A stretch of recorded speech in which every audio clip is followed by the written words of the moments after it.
आज आपका group D exam 22 सितंबर को शिफ्ट 1 में एक क्वेश्चन पूछा गया था।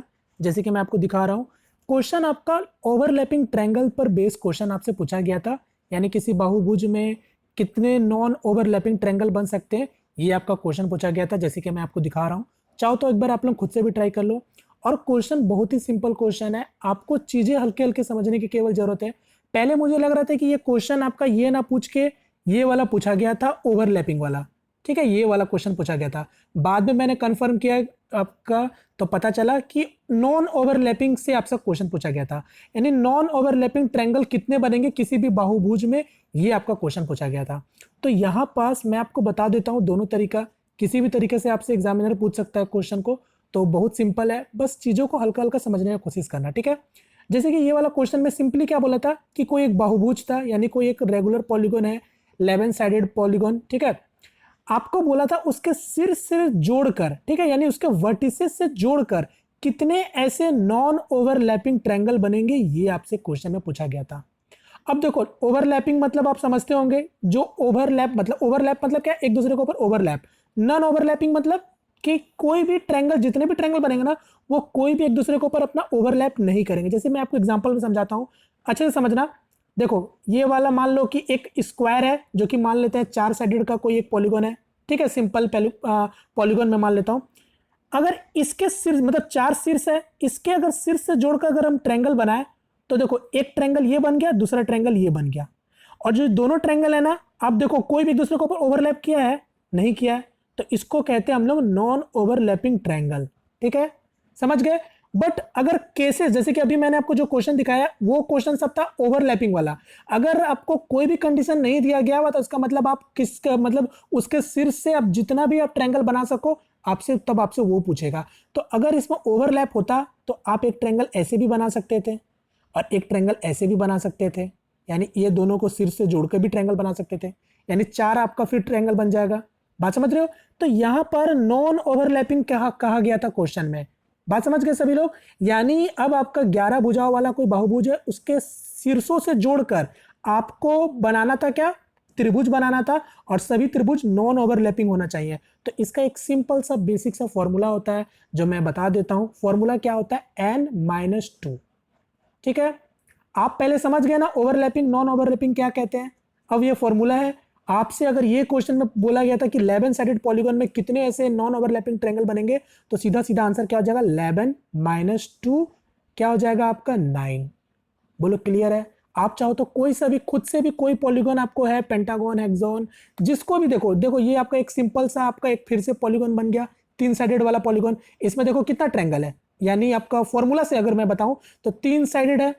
3 साइडेड है तो 3 साइडेड में एक ही को मतलब एक ही को ट्रायंगल बन रहा है। तो फॉर्मूला के अकॉर्डिंग क्या होता जाएगा, 9 माइनस मतलब n-2 यानी 1, जो कि 1 बना कि नहीं। स्क्वायर में 4 साइड है, स्क्वायर में 4 साइड है, तो 4 साइड मतलब n-2, तो क्या हो जाएगा, 4 में से 2 जाएगा 2, जो कि 2 बन भी रहा था, नॉन ओवरलैपिंग। समझ गए। ये हो गया नॉन ओवरलैपिंग वाले ट्रायंगल, जिसको आपको मैंने समझा दिया। यानी इसका आंसर हो जाएगा 9। क्लियर है, जो पेपर में आज का पूछा गया था। अब आगे बढ़ते हैं। अब ये क्वेश्चन देखो, ये भी क्वेश्चन एसएससी के एग्जाम में ऑलरेडी पूछा जा चुका है, सीएचएसएल एग्जाम में। अगर कोई भी कंडीशन नहीं दिया हुआ है, तो इसका मतलब ओवरलैपिंग वाला क्वेश्चन है। अब ओवरलैपिंग में तो आप समझ ही गए, ओवरलैपिंग किसको बोलते हैं, मतलब उसके सिर से जोड़कर आपको बनाना है क्या, ट्रायंगल। अब देखो इसमें क्या होता है ना, इसमें ना परमुटेशन कॉम्बिनेशन, यानी कॉम्बिनेशन का इसमें कॉन्सेप्ट चलता है। अब क्या क्या कॉम्बिनेशन का जो है फॉर्मूला मैं बता देता हूं। जैसे कि आपको मैं बताऊं, जैसे देखो यहां पर भी अगर मैं कोई 4 साइडेड वाला पॉलीगन ले रहा हूं, एग्जांपल में अभी मैंने आपको बताया, टोटल कितने बनेंगे, 4 ठो बनेंगे।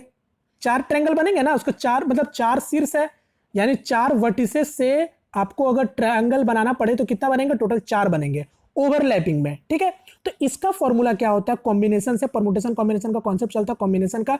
चूंकि फॉर्मूला क्या होता है, एनसीआर, ये हो गया इसका जनरल फॉर्मूला। चूंकि यहां पर ना कॉम्बिनेशन करना पड़ता है हम लोगों को, एन क्या हो जाएगा, क्योंकि जितने शीर्ष रहेंगे, ठीक है, जितने शीर्ष, यानी एन के जगह में जितने भी बहुभुज वाले आपके पॉलीगन आपके होंगे, ठीक है, जितने भी आपके पॉलीगन होंगे, जितने भी साइडेड का पॉलीगन होंगे। और आर क्या होगा, जो आपको ट्रायंगल बनाना है, क्योंकि ट्रायंगल में आपको पता है 3 पॉइंट की जरूरत पड़ती है, यानी 3 शीर्ष को मिलाकर आप ट्रायंगल बना सकते हो। तो r की जगह में आपका 3 आ जाएगा। तो अब आप समझ गए होंगे, यानी इसका अगर मैं फॉर्मूला की जैसे अभी मैंने आपको बताया NCR का फॉर्मूला पहले आप इसको सॉल्व करोगे तो क्या होगा, n factorial n minus R factorial. आप डायरेक्ट फॉर्मूला याद रखो, ठीक है। ये तो मैं आपको इतना कुछ बताते रहा ताकि चीजें सभी कुछ क्लियर हो जाए अच्छे तरीके से, ठीक है। तो अब आपका ये हो गया फॉर्मूला।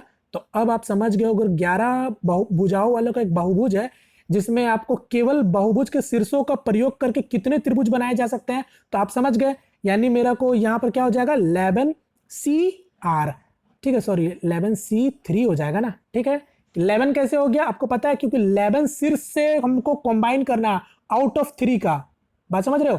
तो इसको सॉल्व कर लो। अब मैं उम्मीद करता हूँ सभी लोगों को अब यहाँ से सॉल्व करने आता होगा। तो 11 है तो 11 इंटू 10 इंटू 9 इंटू 8 फैक्टोरियल लिख सकते हैं। n माइनस आर मतलब 11 से 3 जाएगा 8, यानी 8 फैक्टोरियल डायरेक्ट हो गया, इंटू r मतलब 3 फैक्टोरियल तो 3 फैक्टोरियल। तो 8 फैक्टोरियल कट गया, 3 फैक्टोरियल बोले तो 3 गुना 2 गुना 1, यानी 3 2 6, यानी 3 से काटेंगे 3 बार में, 2 से काटेंगे 5 बार में, यानी 5 3 15 और 15 गुना 11 165 ऐसे तब फिर ट्रायंगल बनेंगे जो सब ओवरलैपिंग करेंगे, ठीक है। तो आंसर हो जाएगा फिर 165। क्लियर है, उम्मीद करता हूं ये चीज सभी लोग समझ गए होंगे। ओवरलैपिंग और नॉन ओवरलैपिंग का मतलब क्या होता है। अब एग्जामिनर कुछ भी ट्विस्ट करके आपको क्वेश्चन पूछ सकता है कि कोई नो साइडेड कॉमन या फिर टू साइडेड कॉमन, या आप अकॉर्डिंग टू क्वेश्चन जो रहेगा उसके हिसाब से देख लेना साइडेड कॉमन लेना है या नहीं लेना है। समझ गए सभी लोग, उम्मीद करता हूं सभी लोग समझ गए होंगे।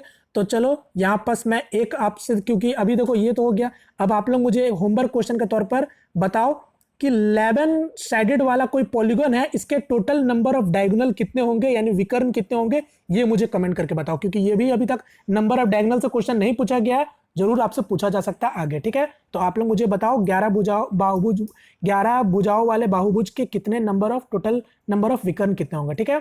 तो चलिए फिलहाल आप वीडियो को वाइंड अप करते हैं, मिलते हैं फ्रेंड किसी नेक्स्ट वीडियो में, तब तक के लिए जय हिंद जय भारत।